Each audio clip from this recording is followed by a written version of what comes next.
What's up guys, it's me Eric. Welcome back to the channel. If you haven't subscribed yet, what are you waiting for? Hit that subscribe button.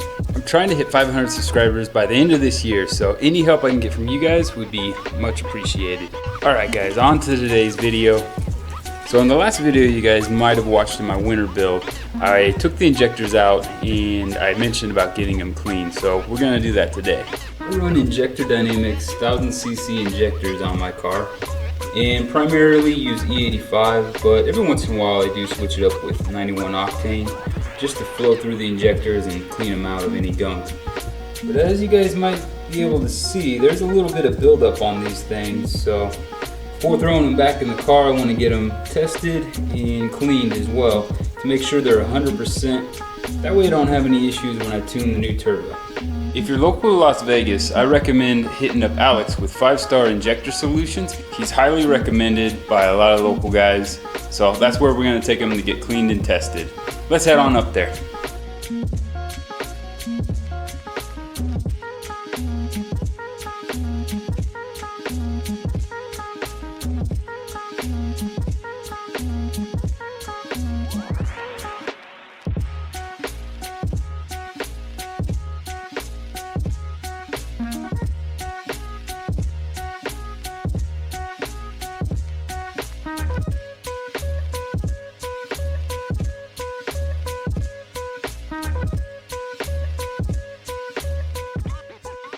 Wow, that was a super quick turnaround, 24 hours to be exact actually.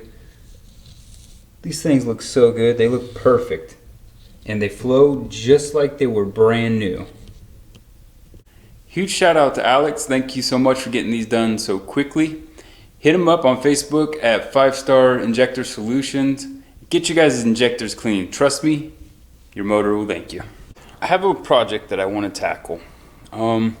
I didn't budget anything for my winter build as far as the fuel system goes, so eventually I would like to run AN fittings, upgraded fuel pressure regulator, and also braided lines, but for now I'm going to stick with the stock hard line.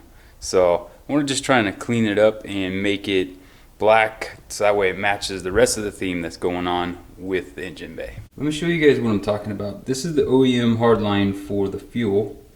And it's not too bad. I mean, it's a little bit dirty, but I think it'll look a lot better if it was in black. So let's get this thing prepped up and let's bang it out.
really happy with the way the finish turned out on this fuel line. It's going to match everything in the engine bay pretty well. Also, this is probably new to you guys. You haven't seen it yet, the AMS fuel rail. That's going to be installed next. So let's put all this stuff together and get it back in the car. I'm just going to use a little bit of oil on the O-rings here to install it into the fuel rail. That way they don't tear when trying to put them in.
Alright guys, that's going to be a wrap on this video. Hope you guys enjoyed it. If you did, smash that like button. We're almost there, man. I mean, only a couple more weeks and we should have this thing up and running. So, please stay tuned, and if you haven't already, make sure you subscribe. I'm trying to hit 500 subs by the end of this year. Till next time.